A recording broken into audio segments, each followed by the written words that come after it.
नमस्कार दोस्तों, मैं अंकुर उपाध्याय स्वागत करता हूं आप सभी का आपके अपने YouTube channel share market analysis में।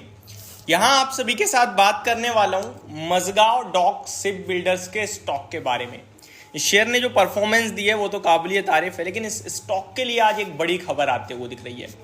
शेयर होल्डिंग पैटर्न की बात की जाए अगर मझगांव डॉक की, तो आप सभी को क्लियरली देखने को मिलेगा कि ये शेयर होल्डिंग नॉर्म्स को भी मैच नहीं करता है।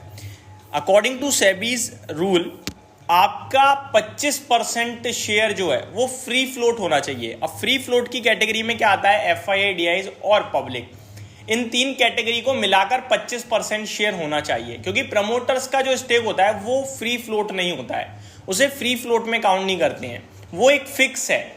इसीलिए सेबी का नियम है, रूल है कि आपका 25% स्टेक जो है वो फ्री फ्लोट होना चाहिए। हालांकि गवर्नमेंट कंपनीज में सेबी थोड़ी सी राहत दे देती है, और ये स्टॉक की बात की जाए तो यहां भी पूरी राहत है, लेकिन अभी कंपनी की तरफ से बयान आ रहा है कि कंपनी जल्दी ही शेयर होल्डिंग नॉर्म्स को मैच करने के लिए OFS यानी ऑफर फॉर सेल ला सकती है। तो मेरा मानना है कि मझगांव डॉक शिप बिल्डर्स का स्टॉक अब आपके लिए हल्का नेगेटिव साइड पे हो गया है। यानी कि कोई भी व्यक्ति अगर इसमें पैसा लगाने जा रहा है तो मैं आपसे यही कहूंगा कि अभी वेट कर लीजिए। खबर काफी बड़ी है, अब इसके ओवरहैंग के चलते इस शेयर में कोई बड़ी रैली मुश्किल ही बनेगी।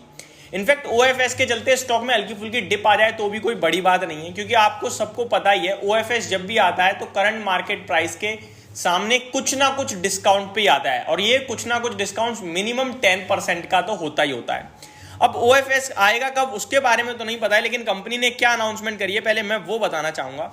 Government may dilute stake to meet the minimum public share holding norms by 9% in different tranches.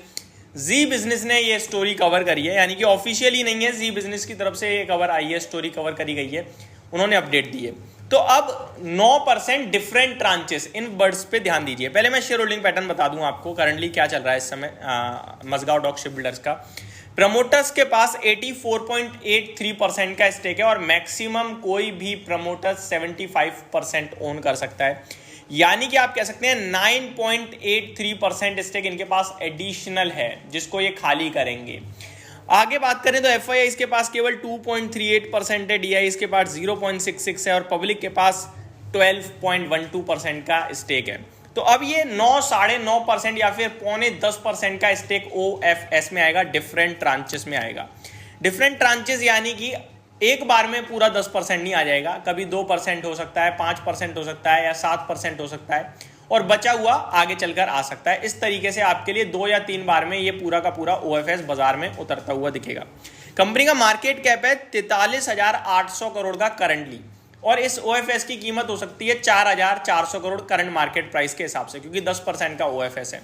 तो ऑब्वियस सी रीजन है, हो सकता है आपको सुनाई दे कि सरकार जो है 2,000-2,500 करोड़ का OFS ला रही है, और चाहे तो सरकार पूरा एक बार में भी ला सकती है, क्योंकि मेरे को नहीं लगता कि 4-4,500 करोड़ का OFS फुलफिल नहीं होगा, इजीली हो जाएगा। जब वोडाफोन आइडिया का 18,000 करोड़ का FPO 5 गुना सब्सक्राइब हो रहा है, तो ये तो अच्छी कंपनी का 4,500 का OFS इजीली अज्यूम हो जाएगा, सॉरी कंज्यूम हो जाएगा।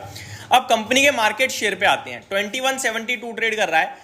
अगर यहां से देखा जाए तो OFS का जो भाव आपके लिए आ सकता है वो मेरे को लगता है कि करीब आपका 1950 के करीब का आ सकता है। टेक्निकल टर्म्स पे देखें तो स्टॉक में काफी बढ़िया रैली बनी, तेजी बनी, उसके बाद कंसोलिडेशन में चला गया स्टॉक। जुलाई 2023 के बाद से कुछ खास हो नहीं रहा है, 1950 जाता है, ऊपर में दोबारा 2300 हो जाता है, फिर 1950 आ जाता है, फिर 2200 हो जाता है। अभी स्टॉक 2200 पे ही खड़ा है। तो कोई डिप आती है 1950 के करीब, वो अच्छा खरीदारी का भाव होगा अभी करंट मार्केट प्राइस के हिसाब से।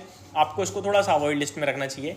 लॉन्ग टर्म पोर्टफोलियो स्टॉक आपकी पोर्टफोलियो में है तो डेफिनेटली बने रहिए, कोई दिक्कत वाली बात नहीं है। काफ़ी बड़ा पैसा बनाया, मल्टी बैगर स्टॉक रहा है, और यहाँ से भी ऐसा नहीं है कि स्टॉक में कोई दिक्कत है। कंपनी बहुत ही शानदार है, डिफेंस से रिलेटेड ऑर्डर्स आते रहते हैं। पानी में अभी तो बहुत कुछ बन रहा है, एक टूरिस्ट प्लेस बन रही है पानी में, और उसके भी इसके पास ही ऑर्डर आए हुए हैं। तो ये सारी चीज़ें देखी जाए तो आगे भी आउटलुक अच्छा है, और केवल 27 के PE पे उपलब्ध है। तो मेरे को लगता है ऐसी कोई परेशानी का विषय तो नहीं है लॉन्ग टर्म के लिए, लेकिन शॉर्ट टर्म में ये ओवरहैंग जरूर रहेगा OFS का गवर्नमेंट की तरफ से। तो ये सारी की सारी डिटेल्स थी जो मैंने आप सभी के साथ शेयर करी। होप आपको ये सारी जानकारी समझ में आई होगी। Thank you so much for watching this video. Have a great day guys.